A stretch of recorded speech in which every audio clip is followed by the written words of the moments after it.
هجر القرآن يكون بهجر تلاوته.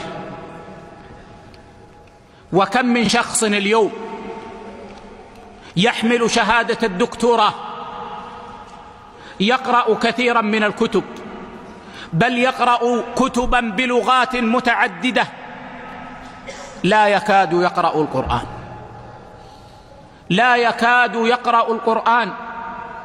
وهذا من هجر القرآن. من هجر القرآن هجر تدبره وعدم الوقوف عند معانيه. من هجر القرآن عدم العمل بما جاء فيه.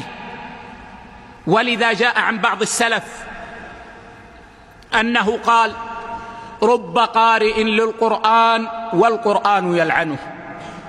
رب قارئ للقرآن والقرآن يلعنه. والمقصود أنه رب قارئ للقرآن ولا يعمل بما في القرآن، فيمر بآية يلعن فيها فاعل أمر ويكون فاعلا لهذا الأمر.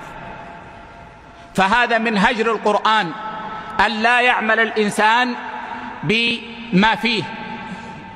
وهجر القرآن من المصائب الكبرى التي يبتلى بها كثير من الناس. فلا بد من علاج القلب، لا بد من أن نجاهد أنفسنا في قراءة القرآن.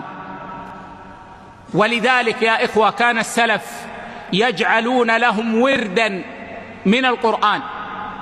مثلا اجعل لك في كل يوم جزءا، لا بد أن تقرأ جزءك في كل يوم، لك جزء تقرأه حتى تختم القرآن في شهر.